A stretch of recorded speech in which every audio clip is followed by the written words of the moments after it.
Hi, thanks for watching BibleMountain.com. This is the second video in the series in the book of Exodus, and in this video we're going to read Exodus 2 and talk about genocide, abortion, and defending life. Genocide and infanticide are happening all over the world right now. Worldwide, there are approximately 40 million abortions each and every year. In the United States alone, there are approximately 3,000 abortions each and every day. Now, to put that in perspective, on 9/11, 3,000 Americans were killed. So that means the number of unborn children who were put to death each and every day equals the number of Americans who were killed in 9/11. In this video, we're going to learn that we need to defend life. We're also going to look at some examples of the right way and the wrong way to defend life, and we're going to look at some biblical guidelines on the right way and the wrong way to defend life. Now, before we get into Exodus, let's look at a little bit of context. The first book of the Bible is the book of Genesis, and that tells us about events that took place over the first 1/3 of world history. We're going to read from the book of Exodus, which tells us about events that took place roughly between 1900 BC and 1400 BC. Now, Genesis tells us about a man named Abram who was born in Ur of the Chaldees. Ur was located in modern-day Iraq. These blue lines are the Tigris and Euphrates rivers, and this is the Mesopotamian valley. Abram was born in Ur, then his family moved to Haran, and then eventually moved to Canaan. While in Canaan, Abram had a son named Isaac. Isaac had a son named Jacob, and Jacob had 12 sons. Jacob and his sons and their wives and their children moved to Egypt because of a famine, and at the end of the book of Genesis, that's where we find Jacob and his family. They are all in the land of Egypt, and that sets the stage for the book of Exodus. In the first video, we read Exodus chapter 1, and Exodus 1 starts with the Israelites moving to Egypt, and then it tells us that the Israelites multiplied and became very numerous. Then there was a new king over Egypt who began to be afraid of the Israelites. He was afraid that the Israelites would become more numerous than the Egyptians. So the Egyptians turned the Israelites into slaves to try and control their population. That didn't work, so the Egyptians resorted to genocide. And we see that in the last verse of Exodus chapter 1, in verse 22. Then Pharaoh commanded all the Egyptians, saying, "Every son of the Israelites who is born you are to cast into the Nile, and every daughter you are to keep alive." So notice the word commanded, and notice it was the sons who were supposed to be cast into the Nile. And this was infanticide. And just as we see infanticide happening all over the world today, so too it was happening back then. And that brings us to chapter 2. Now notice the words minor break. In the English language, we use space to group words into sections. In biblical Hebrew, they did not use space. I assume the reason is that writing materials were very expensive, and they didn't want to waste writing material by leaving blank space. So they used letters. They had one letter that indicated a minor break, and another letter that indicated a major break. At this point of the text, the author of Exodus put a minor break. So let's read verse 1. Now a man from the house of Levi went and married a daughter of Levi. So notice the name Levi. As I mentioned, it was Jacob and his 12 sons and their wives and their children who moved to Egypt. Levi was the third of Jacob's 12 sons. Now the events in Exodus 2 take place several hundred years after these men lived, and so this man and this woman are several generations removed from Levi and his brothers. Verse 2. The Israelite woman conceived and bore a son, and when she saw that he was beautiful, she hid him for 3 months. Notice the word hid. Remember, Pharaoh had commanded that the boys born to Israelites were supposed to be thrown into the Nile and put to death. And so this woman was hiding her son so that he would not be put to death. Verse 3. But when the Israelite mother could hide him no longer, she got him a wicker basket and covered it over with tar and pitch. Then she put the child into the basket and set it among the reeds by the bank of the Nile.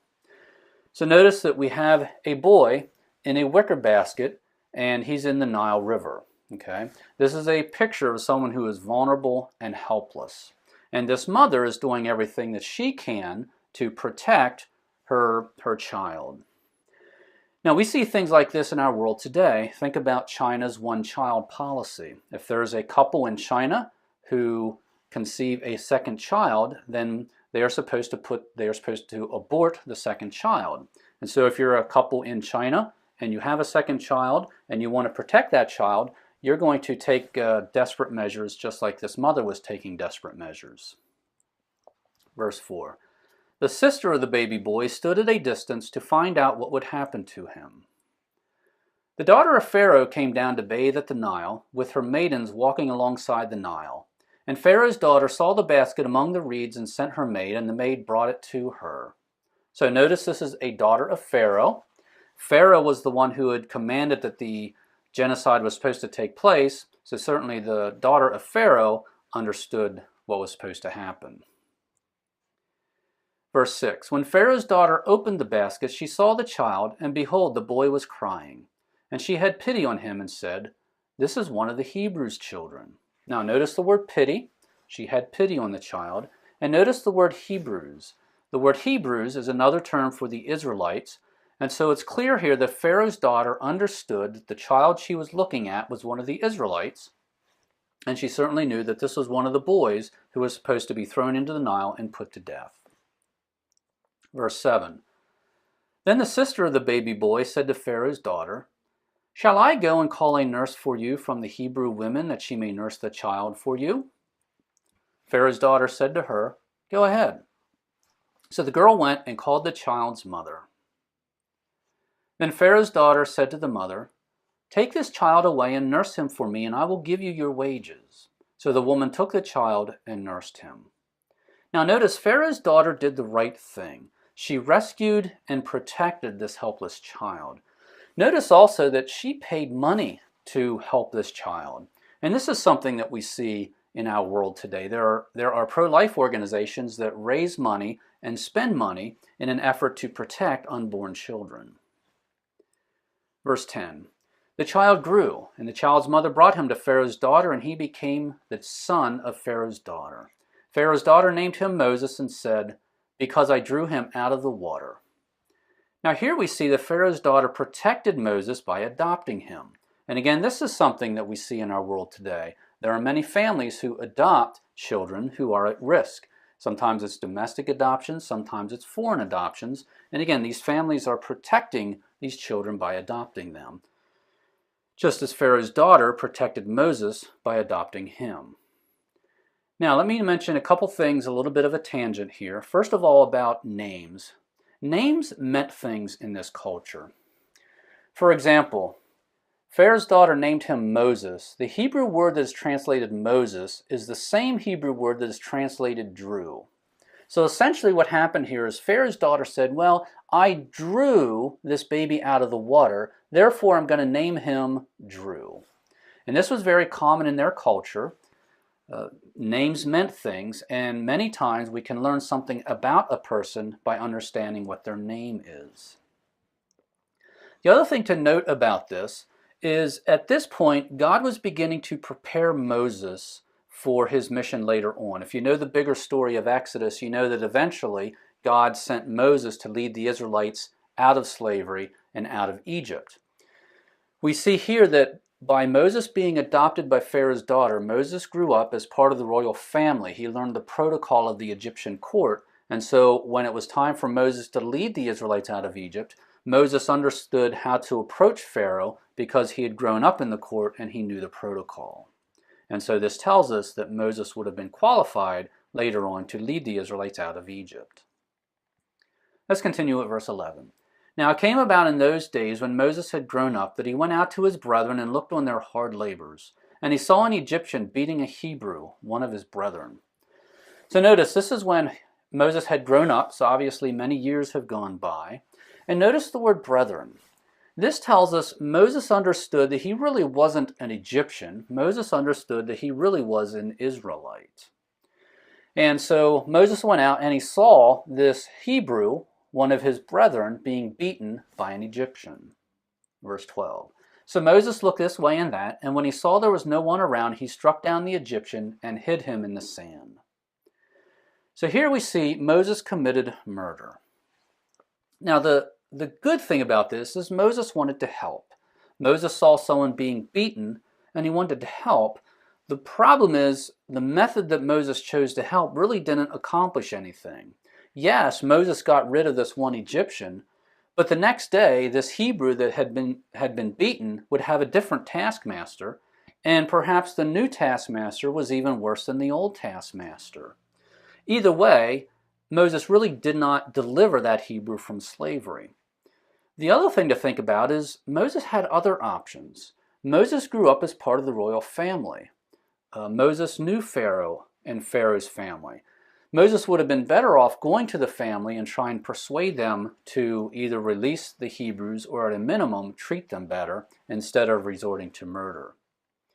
Now this is also something that we see in our culture. There are some people who try to fight abortion by killing doctors who perform abortions.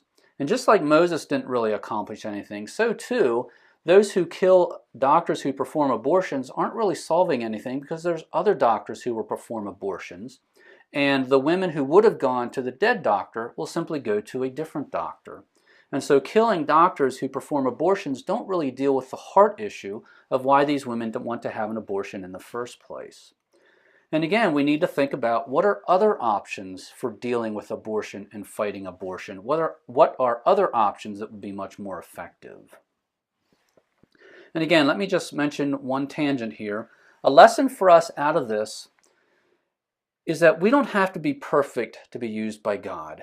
Moses committed murder, and yet God used him to lead the Israelites out of Egypt. And so too in our lives, no matter what kind of mistakes that we've made or what kind of bad choices we've made, God can still use us. Now let's continue reading at verse 13.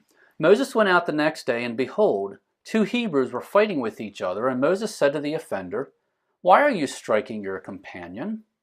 Now notice in this case it's 2 Hebrews who are fighting. Verse 14, but the offender said, "Who made you a prince or a judge over us? Are you intending to kill me as you killed the Egyptian?" Then Moses was afraid and said, "Surely the matter has become known." So notice Moses was afraid, and with good reason.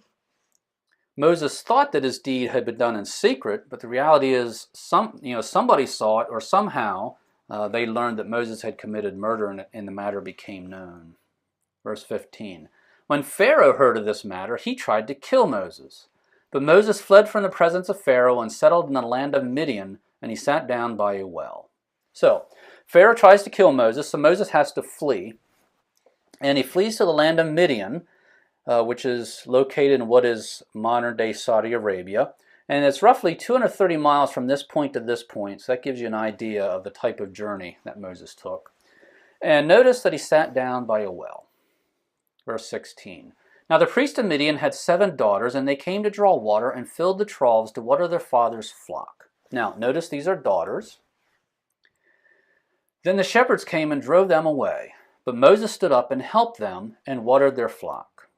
So the shepherds come and try to drive these daughters away. But again, Moses wanted to help. Moses wanted to help those who were weak and vulnerable. And so he stood up and he defended these females. And he not only protected them and defended them, he also did the hard labor for them. He watered their flock. He pulled the water out of the troughs and watered them. Let's continue in verse 18. When the daughters of the priest came to Reuel their father, he said, "Why have you come back so soon today?" Now notice the word today. This indicates to me that this problem that the daughters had with the shepherds had been going on for quite some time and had been a regular problem. Because on this particular day, Moses protected them, Moses did the hard labor for them, and so they came back very early, so much so that Reuel noticed that. Verse 19, so the daughters said, "An Egyptian delivered us from the hand of the shepherds, and what is more, he even drew the water for us and watered the flock." Reuel said to his daughters, "Where is he then? Why is it that you have left the man behind?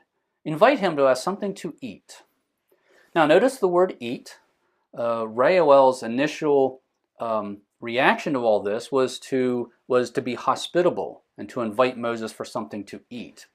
And that is also something that you see in the Middle East today. As much as you can say many bad things about people from the Middle East related to terrorism and things like that, one of the good things that you can say about Middle Easterners and need to say about Middle Easterners is they are very hospitable. And I've been to the Middle East and I've experienced this. If you go to visit an Arab or a Palestinian, they are very likely to offer you something to eat. Verse 21. Moses was willing to dwell with a man, and Reuel gave his daughter Zipporah to Moses. So notice the word dwell, and that tells us that Moses settled down here, and obviously he got married. Verse 22. Then Zipporah gave birth to a son, and Moses named him Gershom, for he said, I have been a sojourner in a foreign land. Now again, let me mention something about names.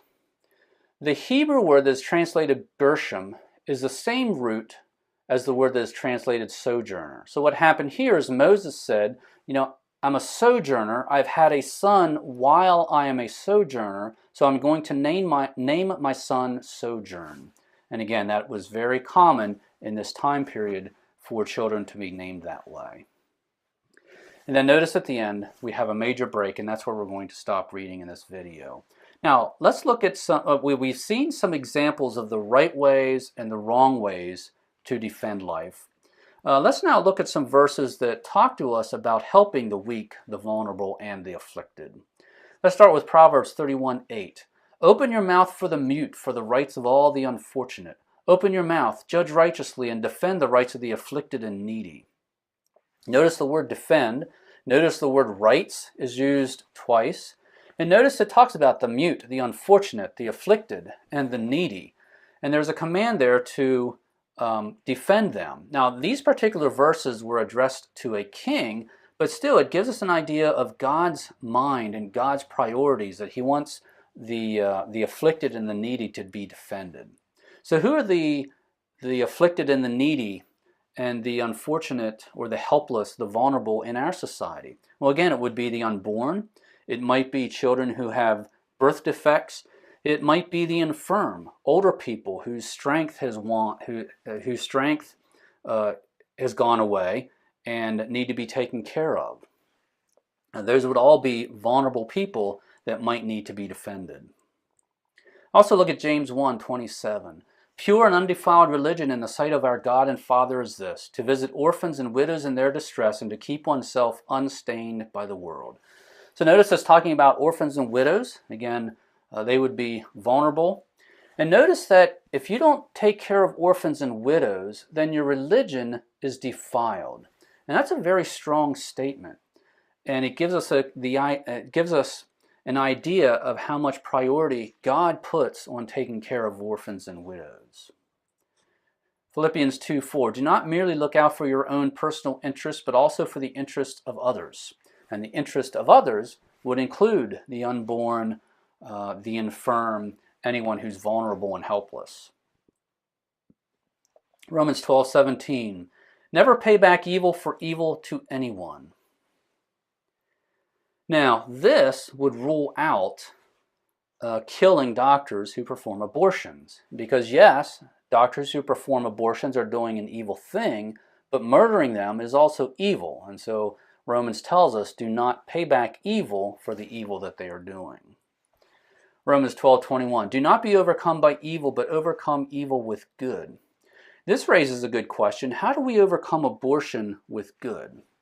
Well, some of the things that are happening in our world today are pregnancy services who raise money and spend money in order to provide an alternative to abortion. Oftentimes the alternative is to offer the child for adoption.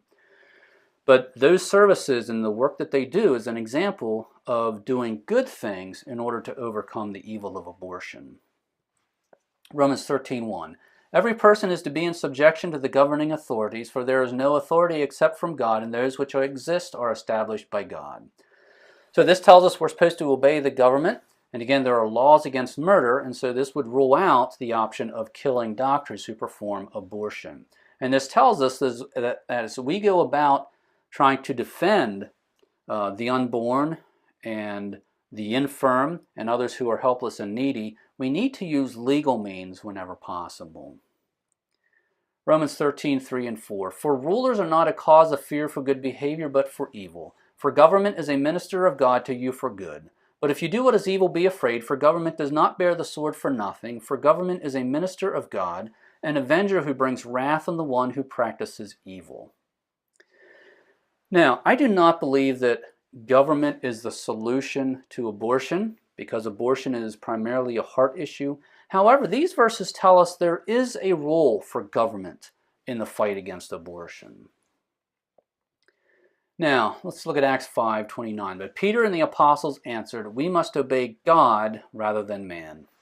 This was a situation where Peter and the apostles had disobeyed some earthly authorities, and the reason they disobeyed those authorities was because God had told them to do something else. The earthly authorities told them to do something that contradicted what God had told them to do, and they said they have to obey God rather than men. And so the lesson for us is there might be times where we might have to obey God rather than men, even though the Bible does tell us to obey the government. And I look at this way. In many societies and cultures, there are local governments, state governments, and national governments. And the laws of a state government always trump the laws of a local government, and the laws of a national government always trump the laws of a state government. Well, likewise, God's law trumps the laws of a national government, a state government, and or a local government. And so when there's a conflict between what God says and what government says, we have to obey God rather than men. And so if someone's in a situation where the government tells them to abort a child, or perhaps there's a lot of pressure to put to death someone who's infirm or someone who has birth defects, those would be examples where someone is justified in disobeying the government because first and foremost they have to obey God. So we've seen in this video that we need to defend life. We need to defend the helpless. We need to defend the unborn. We need to defend the infirm. But we also saw that we need to use legal means whenever possible. We must not avenge those who are doing evil. However, there is an appropriate place for government to get involved and avenge those who are doing evil. And we see that we need to obey God rather than men. If there's a conflict between what God tells us and what government tells us, then we have to obey God. And we also learned that if we mess up, God can still use us. Moses committed murder, and yet God still used him. And likewise in our lives, even if we've made mistakes, we've made bad choices, God can still use us. Thanks again for watching BibleMountain.com. If this video is helpful to you, please join my email list so you can receive future videos via email for free. Go to BibleMountain.com, click on follow, and there will be a place to sign up. This is a free subscription and your email address will not be sold nor given away. Also, please use the share buttons on your webpage to like this video and share it with your friends. And once again, thank you for watching BibleMountain.com.